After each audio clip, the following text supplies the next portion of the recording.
मैथिला काल में बताइए। पठति पठतो पठन्ति पठसि पठथो पठथो पठामि पठावा पठामो। 25 का स्क्वायर कितना होगा? और बिहार में कितने प्रमंडल? कितने हैं? 9 है। सही है।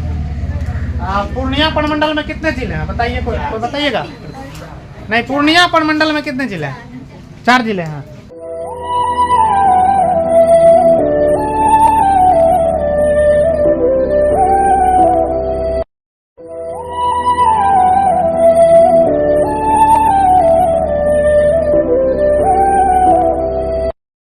अब एक चीज समझिए, जब आप किसी भी काम को 100% दीजिएगा तो उसका फायदा क्या होता है कि आप जिस क्षेत्र में हैं, जहां पे भी है, वो आपका जो एम है, जो टारगेट है, आप उसको पूरा करने में आपका 100% सफल होगा। पढ़िएगा ना मन से, सर से मिलिए। चलिए और टाइम मिला के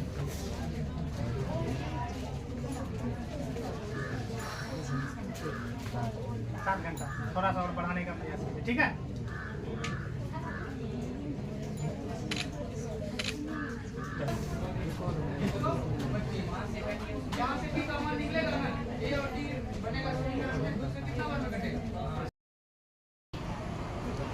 नमस्कार, मैं हूं कृष्णा और आप देख रहे हैं युवा की जिम्मेदारी। फिर से स्वागत है आप सबों का हमारे YouTube चैनल युवा की जिम्मेदारी में एक नए वीडियो में। और आज हम उपस्थित हैं success point study centre, Champawati, Sarsi, Purnia. और आप देख सकते हैं सामने बोर्ड भी लगी है। और यहाँ इस कोचिंग में कुछ बच्चे पढ़ते हैं, कुछ सर भी पढ़ाते हैं। और आइए बच्चे से मिलते हैं, बातचीत करते हैं, सर से भी बात करेंगे। आइए मिलाते हैं।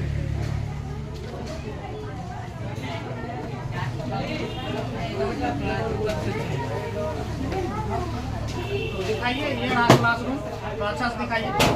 इधर छोटे भाई लोग पढ़ते हैं, इधर बहन लोग पढ़ रही है। और कौन सा क्लास है? 9th क्लास है ये। और आप लोग का सिलेबस आधा लगभग खत्म हो चुका होगा। आप लोग 9 वर्षों से पढ़ रहे हैं। कितने दिन से? 9 वर्षों से पढ़ रहे हैं। पढ़ने में कोई दिक्कत आती है? यहाँ कितने दिनों से पढ़ रहे हैं? कोई 3 साल से, कोई 2 साल से, कोई 1 साल से, इसी प्रकार से पढ़ते हैं। हम कुछ आप लोग से सवाल रखेंगे। मान लीजिए कि किसी भी मैटर से संबंधित, आपके एजुकेशन से संबंधित हम सवाल करेंगे। कोई दिक्कत नहीं किसी को? सबसे पहले हम इधर से आते हैं, आइए इधर। और हम पहले सबसे 1 सेकंड लेंगे सर से। सर आपका थोड़ा परिचय जानना। नाम? मेरा नाम सुनील कुमार हुआ और मैं यहाँ करीब 2 साल से पढ़ा रहा हूँ। 2 साल से। English teacher. इंग्लिश। और अभी इंग्लिश टीचर है हमारे साथ। और इन बच्चों से हम बात करने का प्रयास करेंगे। क्या नाम हुआ भैया आपका? आशीष कुमार।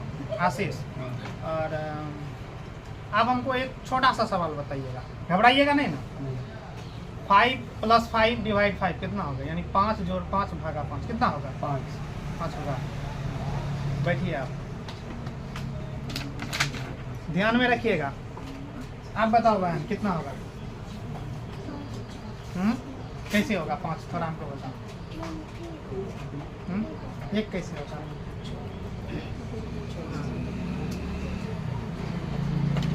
अच्छा सर, थोड़ा सा आप बता दीजिए तो। देखिए यहाँ पे नहीं रुकिए, समझिए, बात को समझिए। यहाँ देखिए तो होगा। पहले किसका काम करते? बोर्ड में पढ़े ना आप लोग? पहले किसका काम होगा? डिवीजन का होगा ना। तो 5 से 5 में भागा देंगे, कितना है? 5 और प्लस 1 कितना हुआ? गलत बता रहे हैं आप लोग। कितना होगा? 6। कोई दिक्कत नहीं, मतलब घबराना नहीं है। 6 होगा ना? देखिए आप लोग से जो हम बात करने आए हैं, सीधे तौर पे हम बात करेंगे कि आप लोग जो है पढ़ते नहीं है ईमानदारी से। 2 चीज हम बात करेंगे। पहले आप लोग से बात करेंगे, इसके बाद हम 2 चीज पे बात करेंगे। सर थोड़ा सा लिख दीजिए आप अपने से। एक तरफ लिखिए 100%, एक तरफ लिखिए ईमानदारी।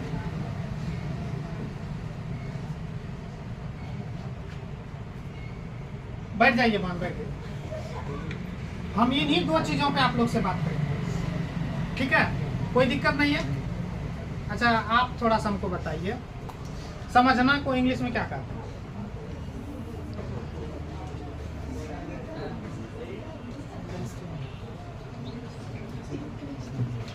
पढ़ना को इजी था इसलिए बता दिए। अच्छा आप बताइए,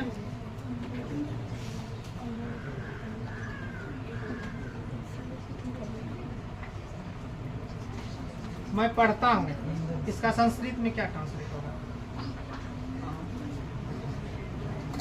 हम पठामी। ठीक है, आपका सवाल आंसर सही है। आप कौन सा सब्जेक्ट पढ़ते हैं 9th में? संस्कृत, हिंदी, मैथ, साइंस और अच्छा आप बताइए बात कि 10th में जो एग्जाम होता है बोर्ड का, कितने सब्जेक्ट का होता है, कितना विषय होता है उसमें? नेसेसरी रूप से कितना होता है? कौन कौन बताइए?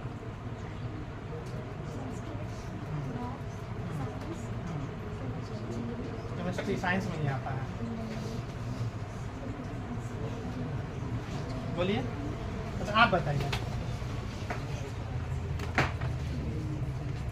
कितना सब्जेक्ट होता है, मतलब पूरा, मतलब जैसे कि 500 नंबर का एग्जाम होता है, 100 नंबर का एक्सटर्नल होता है, उसको एक्सटर्नल के रूप में माना जाता है। कौन कौन सब्जेक्ट आता है?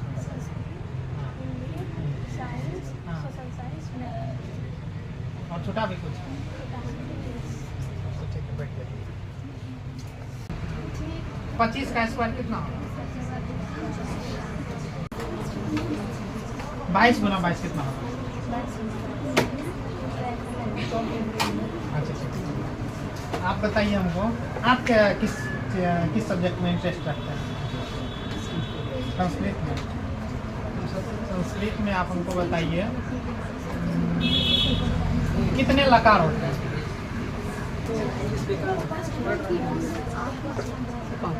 5। अच्छा, कौन कौन लकार होते हैं? ठीक, बहुत अच्छा।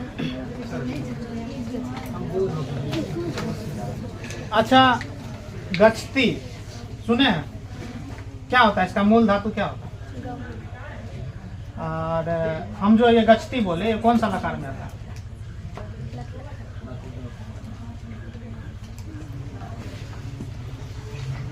आप बताइए कि ये गम धातु का विधिलिंग लकार में कैसे स्टार्टिंग करती है?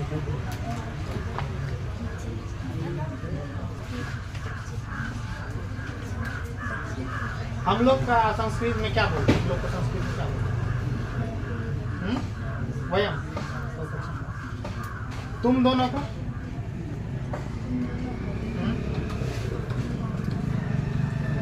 बहुत अच्छा। और आप बताइए तो हम लोग का पता दिया, हम दोनों का?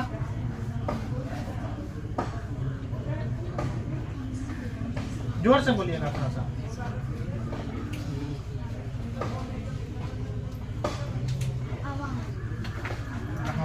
ठीक है। आपको किस सब्जेक्ट में इंटरेस्ट है? कौन सब्जेक्ट आपको अच्छा लगता है? संस्कृत ही अच्छा लगता है। सारे आदमी संस्कृत अच्छे लगते हैं सबको। संस्कृत में आप हमको बताइए, हम दोनों पढ़ते हैं, क्या होगा? पढ़ती दोनों का हवा पढ़ते हैं,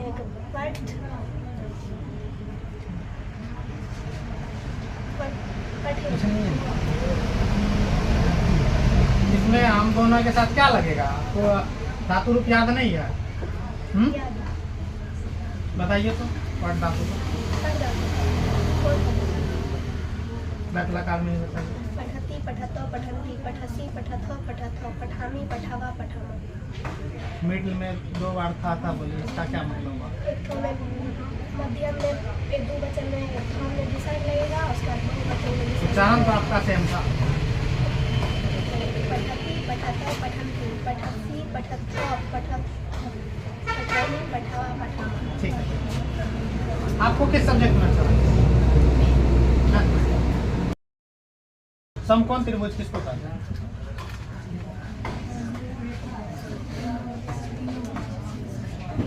तीनों भुजा बराबर हो तो उसको क्या बोलते हैं? समबाहु त्रिभुज। एक चांस मिला आपको, बताइए। आप बताइए समकोण त्रिभुज किसको कहते हैं?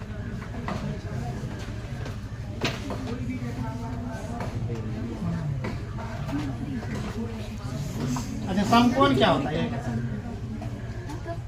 कितने डिग्री के कोण को समकोण बोलते हैं? 180। आप बताइए कितने डिग्री के समकोण त्रिभुज किसको?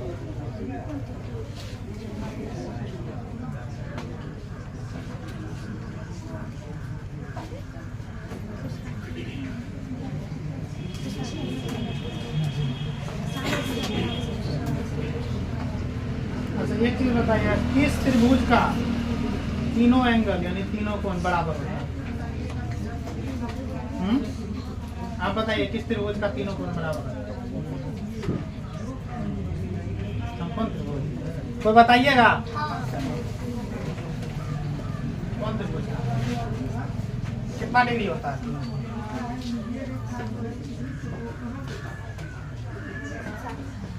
60। आप बैठ जाइए, जो सब नहीं बताया वो भी बैठ जाइए। और इधर से बच गया। आप लोग बताइए, आप लोग को किस चीज में इंटरेस्ट? मैथ में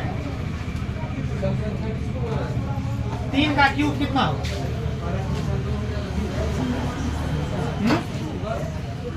और 9 का?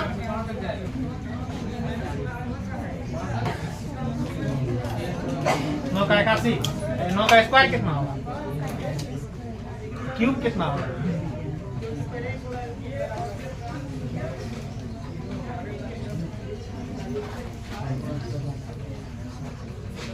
आप बताइए 27 का क्यूब रूट कितना होगा? 281। क्यूब रूट नहीं समझ में आता है? आप बैठ जाइए। आप बताइए 16 का रूट कितना होगा? 16 का वर्ग स्क्वायर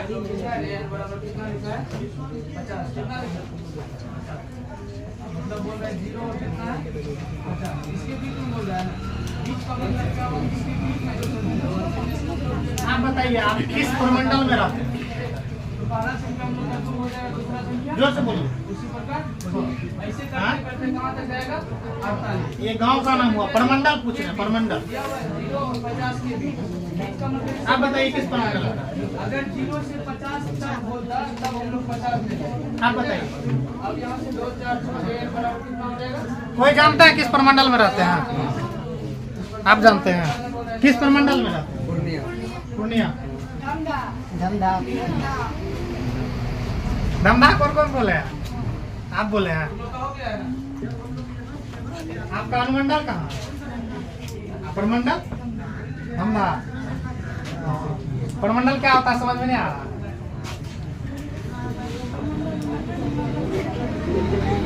अनुमंडल होता है सब डिविजनल, उसको इंग्लिश में बोला जाता है, जो आपका धमधा है। प्रमंडल आपका पूर्णिया। बिहार में कितने प्रमंडल? कितने हैं? 9 है। सही है। पूर्णिया प्रमंडल में कितने जिले हैं बताइए? कोई बताइएगा? नहीं, पूर्णिया प्रमंडल में कितने जिले हैं? 4 जिले हैं। कौन कौन जिले हैं?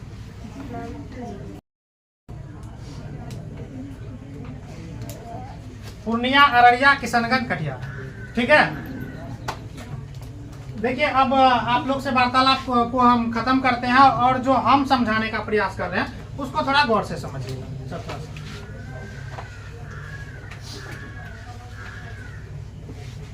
हम पहला बात करेंगे 100% पे। ठीक है। तो ये 100% समझते हैं? कौन कौन समझते हैं बताइए? उठाइए, समझ रहे हैं तो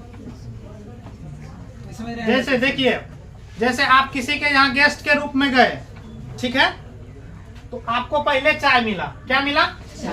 चाय मिला।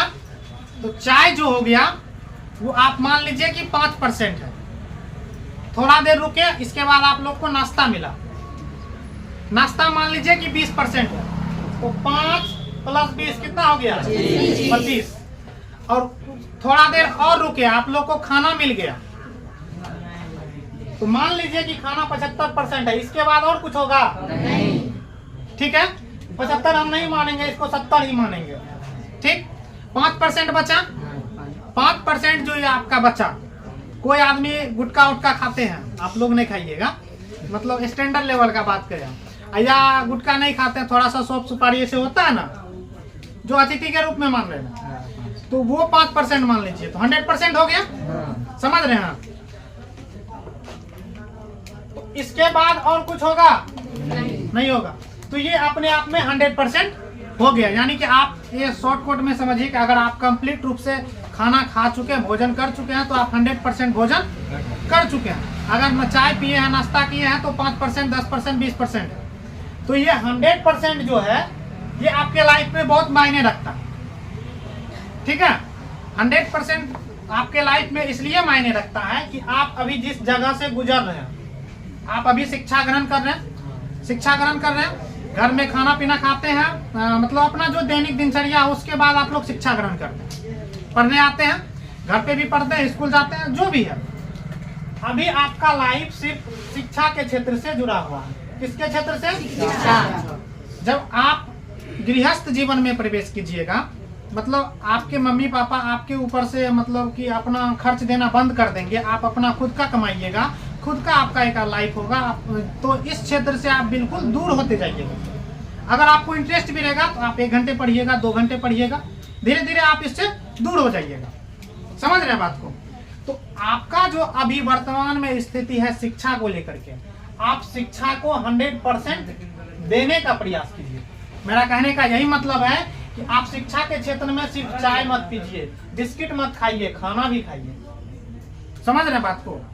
अगर मान लीजिए कोई बच्चे 12 घंटे पढ़कर सक्सेस होता है, अगर मान लीजिए 10 घंटे पढ़ने का टारगेट है किसी का, तो इसमें से अगर कोई बच्चा 3 घंटा पढ़ता है तो समझ लीजिए ये नाश्ता ही कर रहा है। अगर कोई ये 10 का 10 कंप्लीट करता है तो ये समझ लीजिए खाना भी खा लिया है। और ये 10 के टारगेट को कोई 12 घंटा कंप्लीट करता है तो ये समझ लीजिए 100% अपने आप को दे रहा है।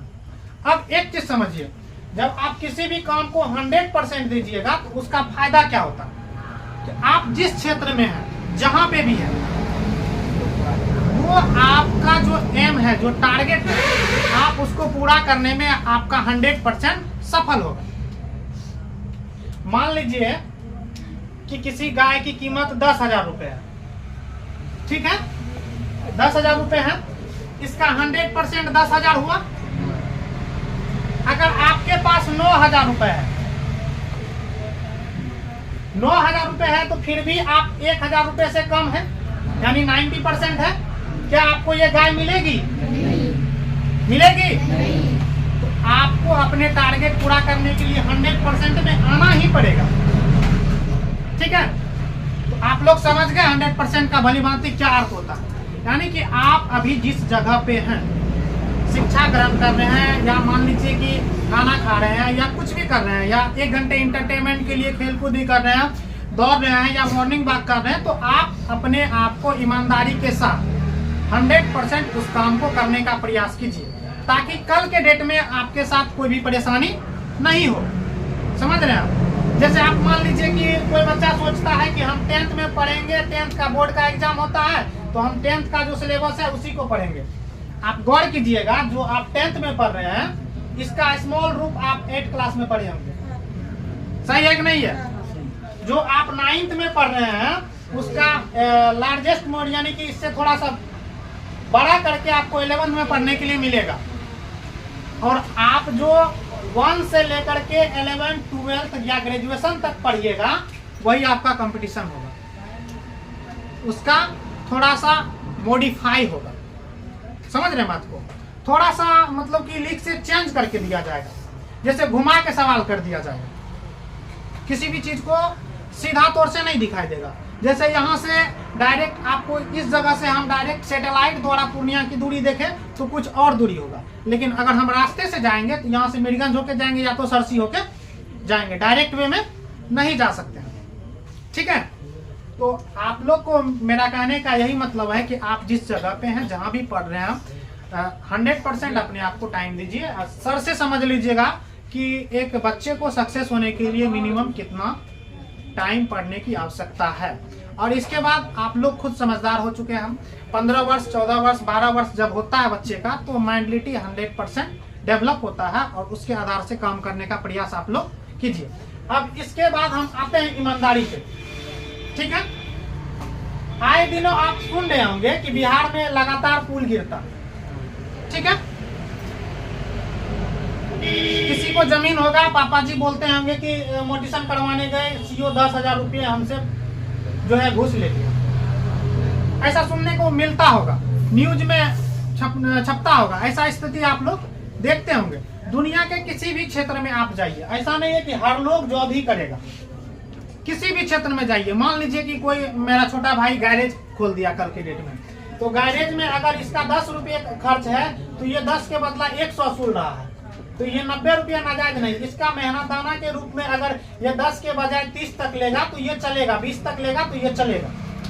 ठीक है, मेरे कहने का मतलब ये है कि आप अभी ईमानदारी से जिस काम को कर रहे हैं, इसके बाद जो आपको सफलता मिलेगी, आप किसी भी जगह पे जाइएगा, किसी भी पोस्ट पे जाइएगा, तो आप अपने काम को ईमानदारी पूर्वक करने का प्रयास कीजिएगा।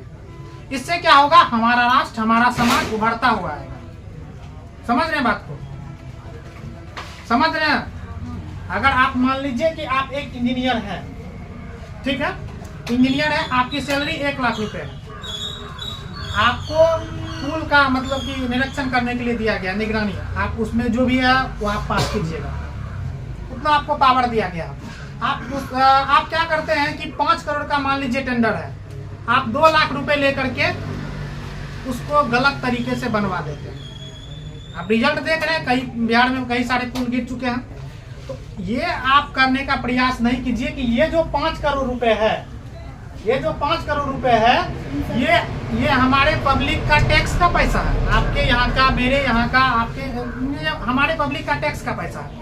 इसको आप निजी स्वार्थ में 2.5 लाख रुपए लेने के चक्कर में 5 करोड़ का नुकसान देने का प्रयास नहीं कीजिए। इसी का दूसरा नाम ईमानदारी है। क्या है? आप लोग इस बात से वाकिफ हो गए कि हम क्या समझाने का प्रयास किए।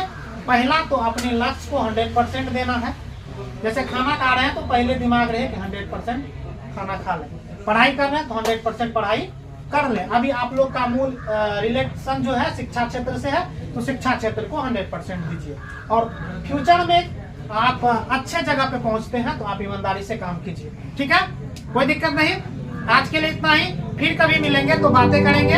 जय हिंद, जय भारत। और आप लोग रुकिए, आप लोग को हमारे तरफ से कुछ प्रोत्साहन के रूप में एक पेन और एक कॉपी देने का प्रयास हम कर रहे हैं, तो देंगे।